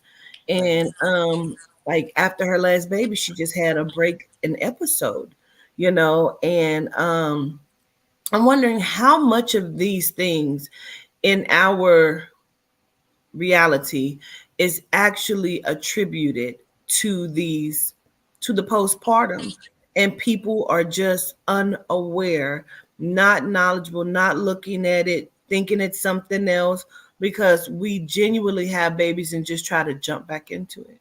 Mm-hmm. Mm-hmm. I love And y'all. no, I love you too. Gratitude for just having us to think about that, because what you got something to say about that, Toddy? Well, not necessarily. I was about to say I was fucking this food up that I made. Oh. If anyone could tell. So sorry to interrupt. Oh my goodness, no. I thought you Mm-mm-mm. was about to say something. I was like, girl, I want to hear what you got to say. But no. Girl, That's finish all. eating. Finish Okay. eating. Okay. Enjoy your food, sis. Um, no, like, when I say literally made me over, I'm over here thinking like, wow. Because now I want to think, I want to know, like, how are you dealing with this? You know what I'm saying? Like, do you feel any type of way in regards to, you having a new baby? You've never had that before. Like, how would this process go? You know what I'm saying? Like, even for myself, like, how would it go for me? I've been in this world, gratitude to the soul and spirit, made 30, April 16th. So it's like, when that moment happens, I've been in this world alone. And to have a young human being that I have to care for, oh my gosh. You know what I mean? Like, It is the most alien thing I've ever experienced in my life. Like, when I tell you, it just like, how could you like be pregnant and like not become like the most, like, not feel like you are actually a goddess or a god after that? Like, can't nobody tell me nothing like, oh, we're regular. No. Until you feel a baby kick inside of your body, you don't know anything about what it's like to be anything besides a human. yeah. You Oh know? my gosh. But I didn't even forget what I was saying. But I forgot what I was saying. But yeah, if it comes back to me. Miss Charming is funny as fuck. Listen, she's like, listen, it left my mind, okay? Oh my gosh, like literally, I'm over here thinking about doing a part 3 because I'm not done. I feel like this could go. So this could very well, y'all. This could very well be a 3-part series because if I'm thinking about it, if we were to get couples on same-sex couples on here, that would be so fucking dope to talk about that because I would want to know every fucking thing, and my ass would probably go down the fucking rabbit hole and research too. Think about that. Honestly, like going down, this has been on my mind to say, but I'm like, is it necessary to tell them that? But I feel like we're talking about the realness of it all, and this is kind of random, but I kind of feel like, so okay, I won't say it's random because Guided has talked about toxic masculinity, and really, yes. I feel like toxic masculinity plays such a huge part in what birth looks like. And one of the things, like if you go down the rabbit hole of birth, you might end up in a really terrible place. Yeah. Because birth is intertwined in the medical system just as much as anything else is. Like, you know what I mean? And so so many horrible things have happened to people and women when it comes to giving birth. And when you talk about like what men could do, you know, a normal man is not going to do this. So I'm just going to say this. So I'm giving a trigger warning. This is a big trigger warning. So one of the things that I've learned that happens with like, so when after you have a baby, you're supposed to wait 6 weeks minimally to have sex again because you just got a big giant wound and so many things are happening. And there is an actual pandemic. There is an actual override of men who make it their goal to disobey that rule. And trigger warning, they literally asked, it's called, what is it called? It's called the husband stitch. They will ask their doctor to stitch the wife up after having, like if you get cut or something, up so that their vaginal hole is smaller. And when I tell you did you get that? So they're sewing up the vagina tighter than it was before. Mm-hmm. Yes. So I brought that up because you said you go down a rabbit hole. Girl, wait. So that means that they have to go through a virginity again? It's absolutely terrifying. It's one of those things where it's like, I did not need to know that, but you do need to know it because you need to know that nothing in the world is not subject to, I don't know, demons. Or, you know, evil energy, like nothing in the world. And that's why this is such an important topic to talk about, because you cannot take what they give you about birth and be like, well, that's what it is, because birth is so complex. It is so complex. And they say you have the baby and, you know, you're moving on with your life, but so much abuse is surrounds giving birth. You know, so much abuse surrounds, you know, so much of what is wrong with us as a society. You know, Kutita's been telling us about, you know, the depression and what's the depression, you know, and what's really the depression. And the depression is they're depressing us. And they literally do things and concoct fucking things so that day one, you're living the least amount of quality life you can live. Day one. You ain't been out the womb not 5 hours and you done already got poison in your body. And I don't want to end the show off negatively, so I mean, girl, but know. Just the rabbit hole is extensive, and it's so important to know. Fight. Yeah, I want to fight. Yeah, you know what I mean? Because it's like, what? Like, how evil are you? People are so yes. And I guess it's important to know that, and like obviously you should know if your husband would do that to you. But you should also know that doctors are willing to do that. You should also know that doctors don't have men arrested for doing that. You know what I mean? So like, this is something, it's so easy to like kind of be lazy about it because we have this structure like, oh, we got to go to the hospital to give birth. But you cannot be lazy when it comes to giving birth. You can't be lazy as a partner, you know, gay, straight, bisexual, whatever we got going on you cannot be lazy as a partner. You can't be lazy as the person who's carrying the child, you know, because they are out to get us. Anyways, I got book suggestions. We're gonna go good, guys. I'm terrible at being like, I'm supposed to be a Sagittarius. I'm supposed to be Sagittarius rising. I'm supposed to be positive. Anyway, so I'm gonna to end this in a positive note, y'all, because God, like, or we're like, oh, this is so sad. I have some book suggestions for breastfeeding and birth. Because, you know, obviously we want to be informed, and I'm big on books because, like, if the internet shuts down, then what else? I'm gonna know anything. So I collect books for the apocalypse. Just kidding. Yes. But so I have 3 books that I'm gonna share with you, and these are so this is The Womanly Art of Breastfeeding. This is La Leche League International. They are like an organization that's promotes breastfeeding and tries to inform on breastfeeding. It has information on pregnancy to weaning, and it says the one book every nursing mother needs by her side. So The Womanly Art of Breastfeeding is a good one, and it's pretty stacked, and it's going to give you lots of information about what that looks like. And then we have The Nursing Mother's Companion. So there's probably newer updates. I don't know. I got these a long time ago, but they show you pictures. Like, you would be surprised how hard it is to like find a comfortable position to breastfeed, which makes your body hurt, which makes, you know what I mean? Like, so many things. Right. So this is a good one. It shows you like actual drawings on like what it, like the position. It shows you how to latch on. Oh, wow. Which is complicated. Okay.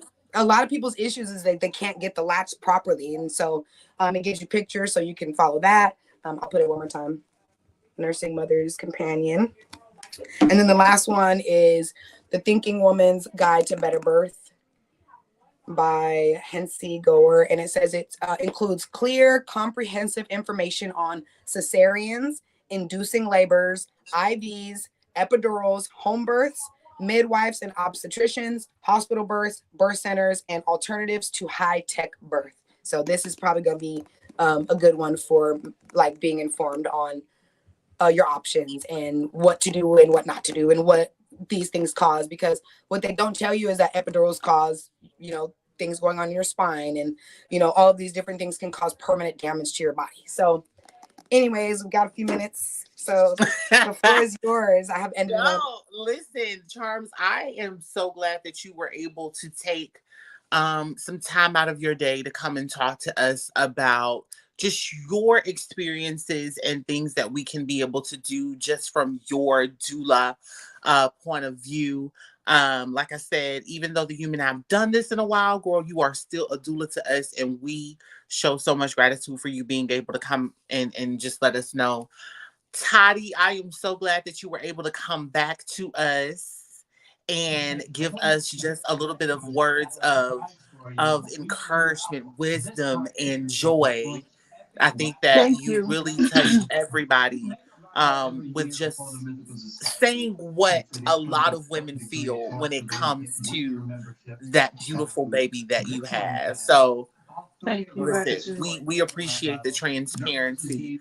Guys, I think what I am going to do is I'm going to work on a part 3 on this that will be able to include same-sex couples. I'll create an ad to where if we had any same-sex couples that would like to come on and talk about this postpartum series, we could be able to kind of just end it on that. And maybe we can get more things because this is so important. I feel like I'm being educated too, even though that this is, you know, my platform, you know. It's beautiful. it's beautiful to even just witness. So I appreciate both of you ladies for coming on and being my guests.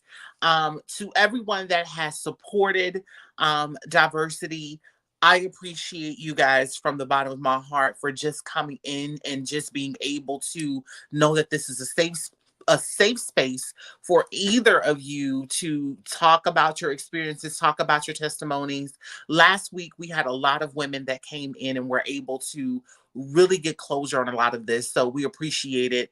I want to give a shout out to Walk with the Ancestors Productions for always holding your girl down on every Friday. I love you to life.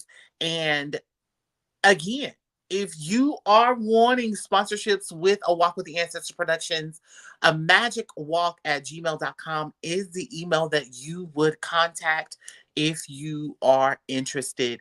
You guys have a wonderful rest of your night, and I love y'all to life. And talk to y'all later. Bye.